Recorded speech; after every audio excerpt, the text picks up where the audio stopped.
Elle pensait 68%. Merci. Nous ont rejoint Vincent Julet-Parade, bonjour. Bonjour. Alors vous êtes vice-président de Victimes et Citoyens contre l'insécurité routière. Tout à fait. Et maître Jean-Baptiste Ledal, bonjour. Vous êtes avocat et membre de 40 millions d'automobilistes. Bonjour. Avant de vous donner la parole, si vous le permettez, Michel Leb, vous conduisez votre voiture? Oui. Oui, d'ailleurs, je ne sais pas très bien combien il me reste de points. Ah, parce que vous en avez perdu. J'en ai quelques-uns en moins, mais je ne sais pas combien. Et je voudrais bien savoir comment on fait très précisément pour le savoir. Tout simplement, on se rend à la préfecture et on demande son relevé d'information intégrale. Mais c'est vrai que c'est une démarche qu'il faut entreprendre et du coup, on a beaucoup de gens qui, comme vous, ne savent pas exactement combien est-ce qu'on a de points aujourd'hui. Alors vous qui roulez beaucoup, parce que quand vous êtes en tournée par exemple. Oui, je ne conduis pas tout le temps, hein, mais enfin, souvent, oui. Donc du coup, vous risquez d'être pénalisé à terme. Ah oui, bien sûr, oui. Oui, ça c'est un vrai problème, oui. Et encore que, comme je vous le dis, je conduis pas souvent et, j'ai pas volé énormément de voitures, parce que si jamais on revend une voiture volée, c'est pas un problème, c'est plutôt intéressant pour le moment. Vous êtes conduit, vous faites conduire quand vous allez par exemple à Lille, voilà, jouer, c'est le chauffeur qui conduit, c'est votre voiture, elle vous appartient. Oui. Voilà. Le chauffeur a commis des infractions, est-ce que la voiture est saisie pour autant? Non, mais de toute façon, la confiscation du véhicule, ce qu'il faut bien comprendre, c'est que certes, on a ces nouvelles dispositions qui arrivent. Bon, déjà, c'est réservé à un certain nombre de cas, donc c'est vraiment des infractions graves. Ce ne sont pas de petits excès de vitesse.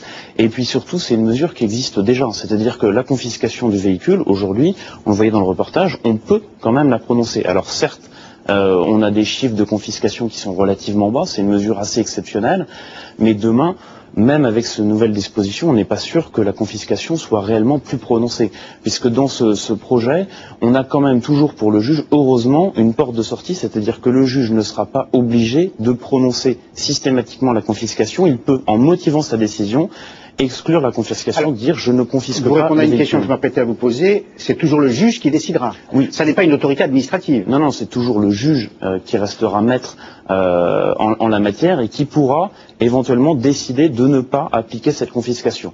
Donc on a bien évidemment quand même un signal fort qui est envoyé, je pense, aux automobilistes en leur disant attention, on a une mesure qui existe aujourd'hui, on veut la rendre un petit peu plus courante. C'est aussi une mesure, je pense, un signal envoyé au parquet, aux juridictions en leur disant vous pourriez peut-être appliquer un petit peu plus souvent cette mesure, mais fondamentalement si les juges, et je pense qu'ils sont quand même assez nombreux, ne veulent pas avoir systématiquement recours à cette confiscation, ils pourront très bien, en motivant la décision, ne pas la prononcer. Mais vous êtes favorable ou pas à cette mesure? Alors, moi je pense que sur le principe même, la confiscation peut être une réponse judiciaire adéquate à un comportement dangereux. C'est sûr que quand on a de multirécidivistes, la confiscation du véhicule peut être une peine sans doute plus intéressante qu'une mesure d'enfermement, parce que évidemment, quand on est multirécidiviste, qu'on a sur sa porte les clés de la voiture et la voiture dans le garage, c'est extrêmement tentant de reprendre le volant. Donc confisquer la voiture, ça peut être un moyen de mettre fin à un comportement dangereux. Donc là, vous êtes satisfait pour le coup d'entendre 40 millions d'automobilistes parler de la sorte?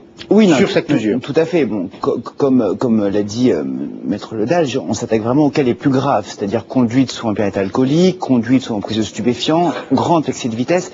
Ce ne sont pas des comportements anodins, ce sont des comportements gravissimes et qui sont, il faut le rappeler, à l'origine de milliers de morts, de dizaines de milliers d'handicapés, et je pense que ce sont des comportements contre lesquels il faut lutter.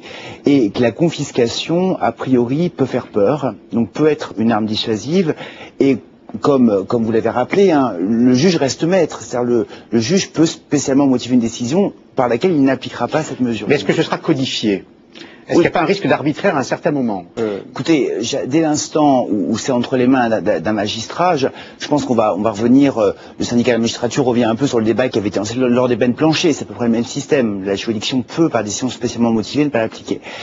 L'essentiel, je pense, c'est de rappeler que la France a fait des efforts depuis maintenant 7 ans fabuleux. J'en ai passé de presque 10 000 morts à un chiffre de 4 600 aujourd'hui, mais on sait qu'on peut encore gagner des vies. La vitesse est devenue la seconde cause d'accident après l'alcool. On a un vrai problème dans la lutte contre l'alcool au volant en France. C'est devenu la première cause. Près de 50% des morts sont dues à l'alcool. Donc je pense vraiment que on sait qu'on peut encore faire des progrès. C'est une mesure qui peut y contribuer. Et en tant qu'association de victimes, vraiment, il est de notre devoir de rappeler aux Français que l'enjeu existe encore. Sur ce point, confiscation possible de voitures, majorité, opposition, d'accord? Moi je suis d'accord. Écoutez, c'est une mesure salutaire. Hein. Si c'est effectivement dissuasif, on ne pourra que s'en féliciter. Voilà. Alors cette mesure fait partie d'un projet global qui prévoit de réprimer aussi le trafic de points de permis de conduire. Effectivement, si la loi passe, acheter ou vendre des points de permis, notamment sur Internet, sera passible de 6 mois de prison et de 15 000 € d'amende, le double en cas de trafic vraiment régulier, organisé. Avec cette mesure, c'est clair, les autorités veulent frapper fort et orienter les automobilistes vers la solution légale pour récupérer leurs points, à savoir faire des stages de conduite. Et les conducteurs sont de plus en plus nombreux à avoir besoin de ces stages. Hein. Oui, l'an dernier, 9,5 millions de points ont été retirés en France, 98 000 permis ont été annulés. Les Français commencent d'ailleurs à se rebeller un peu, 71% d'entre eux disent être contre le retrait de points pour les tout petits excès de vitesse. Il y a d'ailleurs quelques semaines, des parlementaires UMP ont déposé une proposition de loi qui visait à supprimer ces retraits de points pour les dépassements de moins de 5 km/h au-dessus de la limitation. Une proposition qui a été refusée au Sénat, mais qui pourrait repasser bientôt devant l'Assemblée nationale. Cette proposition aura au moins eu le mérite d'ouvrir le débat. Alors ça, c'est un autre débat. Est-ce que ça n'est pas un peu exagéré ? C'est ce que pensent les parlementaires. Écoutez, alors, tout d'abord, on parlait des petits excès de moins de 5 on n'est plus dans l'infraction grave. Tout le monde sait très bien qu'à l'heure actuelle, il y a déjà une tolérance de 5 km/h. Ça veut dire que vous êtes flashé à 56 quand c'est limité à 50. Bon. Donc, je pense qu'il faut bien prendre en compte quelque chose. Si on a pu... Attendez, pardonnez-moi, mais le radar, il réfléchit au point de... Ne vous flashez qu'à 56 ici, je suis pas sûr. Hein. Tout le monde sait qu'il y a une tolérance à l'heure actuelle qui existe technique. Tolérance humaine. Mais pas tolérance. Je suis pas sûr. Non, le robot là, c'est juste la marge technique. C'est la marge technique, c'est ça. Les radars ont une marge de précision, et c'est-à-dire qu'on se sert de cette marge technique parce qu'à 5 km/h près, le radar peut faire une erreur. Donc on considère qu'il y a une marge technique. Donc l'homme corrige quoi. C'est comme les sondages. Hein, à la hausse ou à la baisse. C'est juste une marge de correction. Et après, il y a absolument pas de tolérance. Non, ce qu'il faut bien garder à l'esprit, c'est que qu'est-ce qui a permis que la France, qui était l'un des cancres en Europe, il y a encore quelques années, soit revenu parmi les élèves moyens, on va dire. C'est qu'en matière de vitesse, on a enfin fait appliquer les règles sur la route. Je pense que c'est l'un des rares domaines, la route, c'est l'un des rares lieux de la société où certaines personnes seraient prêtes à ce qu'on négocie avec la loi. Grâce au système de contrôle-sanction automatisé, la règle est la même pour tous, la règle est respectée. On a fait diminuer la vitesse moyenne, et on sait que si la vitesse moyenne diminue de 5 km/h, le nombre de victimes lui baisse de 10%. Donc, négocier avec la règle, c'est dangereux, ça veut dire implicitement accepter qu'on voit une réaugmentation. Et autre chose, on pourrait se dire, oui, mais les mentalités ont pu changer. Rappelons-nous qu'en 2007, alors que tous les candidats à la présidentielle s'étaient prononcés contre l'amnistie, on a eu le même effet que lors des présidentielles précédentes, c'est-à-dire à quelques mois avant la présidentielle, le nombre de blessés et de tués a réaugmenté. Vous avez raison, mais est-ce que vous évaluez les conséquences sociales, professionnelles en tout cas, écoutez, pour des hommes ou des femmes qui ont vraiment besoin de leur véhicule? Oui, alors, pareil. À supposer qu'ils ne commettent pas d'infraction grave. Là aussi, il faut faire attention aux idées reçues. Les gens qui voient leur permis invalidé, et ça c'est des statistiques officielles, sont des personnes qui, d'ailleurs même dans l'exemple que vous avez pris en ouverture, ce sont des personnes qui ont commis un excès une contravention qui leur a valu un retrait de 6 points, alcoolémie. Ce sont pas ces choses. Oui, non, vous avez raison, mais plus 2, c'est ça aussi le problème qui se pose pour certains automobilistes. Écoutez, je pense que tout d'abord, en tout cas, manifestement, même quand on regarde les statistiques, on sait très bien que vous êtes d'accord? Non, je dirais sur la confiscation, je pense que tout le monde est d'accord. Maintenant, l'autre problème, c'est effectivement... Je suis en train de me faire l'avocat du diable. Non, mais on a un autre problème. Parce que finalement, la mesure de confiscation, à mon avis, c'est un peu l'arme qui cache la forêt. C'est-à-dire que aujourd'hui, on a une augmentation du nombre d'invalidations de permis de conduire. 2004, on était un petit peu moins de 40 000. Cette année, on est un petit peu moins de 100 000. Donc vraiment, ça a véritablement augmenté. On a eu une étude avec 40 millions d'automobilistes qui montre, c'était fait par des actuaires, que avec le système actuel, le nombre de radars qui va être implanté très prochainement, le nombre d'invalidations va exploser.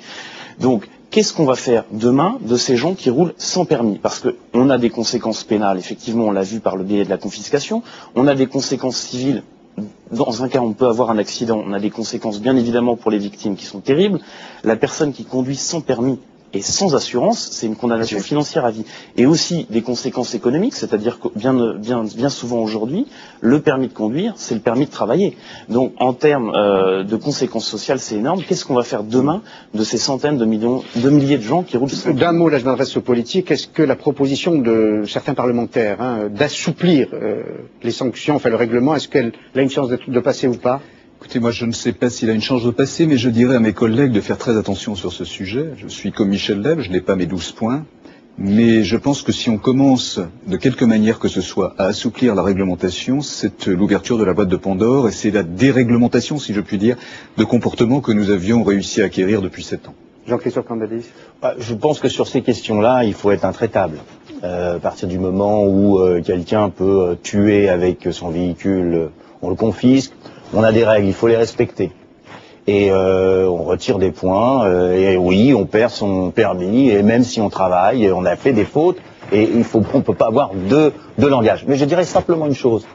Cette histoire, c'est totalement personnel ce que je vais dire. Cette histoire m'amuse beaucoup parce qu'il y a une contradiction fondamentale. On fait des véhicules qui vont de plus en plus vite, et on limite la vitesse sur les autoroutes. Aujourd'hui, il serait bon de s'orienter vers autre chose, c'est-à-dire que les véhicules ne puissent pas atteindre des vitesses qui permettent de tuer. C'est un autre débat, mais c'est un débat de réorientation de notre industrie automobile qui est nécessaire. En tout cas, vous nous rassurez sur un point, parce que je m'apprêtais à poser la question aussi aux politiques. Vous êtes l'un des dirigeants de l'UMP, proche du chef de l'État, et vous avez des points en moins. Autrement dit, pas d'impunité. J'ai des points en moins, il n'y a pas d'impunité. Moi, j'aime beaucoup. Parce que les ministres, parfois aussi, ils tracent. Écoutez, s'ils le font, ils sont tout aussi condamnables que l'automobiliste lambda. J'ajouterais simplement, et si vous le permettez à ce qu'a dit Jean-Christophe Cambadélis, et pour une fois je partage son avis, qu'il y a quand même dans ce pays des gens qui aiment la voiture et la vitesse, et que peut-être il faudrait leur offrir la possibilité des possibilités plus nombreuses d'aller s'exercer sur des circuits, parce que ça fait partie des passions qu'on peut comprendre, et le Premier ministre lui-même est un passionné. Avec son fils d'ailleurs, comme il l'a fait récemment. Simplement un court message aux parlementaires. Je pense que quand on est parlementaire, je suis trop jeune pour l'être, mais je pense qu'on entend plus par définition les gens mécontents que les gens heureux. Et malheureusement, beaucoup de gens ne savent pas qu'ils ont eu la vie sauve grâce à cette politique, certes répressive, mais qui a permis de sauver des milliers de vies. Donc surtout, tout relâchement se traduirait par une réaugmentation. On a fait beaucoup de chemin, ne gâchons pas ce bilan fabuleux, quoi. Et vous savez de quoi vous parlez. Oui, j'ai perdu ma mère il y a 12 ans. Vous avez perdu votre mère. Et je côtoie au quotidien. La semaine dernière, j'étais avec un jeune de 19 ans qui est tétraplégique. J'ai rencontré un grand-père qui a perdu sa fille, sa belle-fille et ses 2 petits-enfants dans le même accident. Je pense que vraiment, le jeu en vaut la chandelle, donc continuons sur cette voie. Et là, quand vous écoutez, on peut le comprendre. Merci. Philippe Gaudin a eu une attitude civique tout à l'heure, en rappelant la nécessité de voter le 7 juin prochain à l'élection européenne via le buzz kiosque.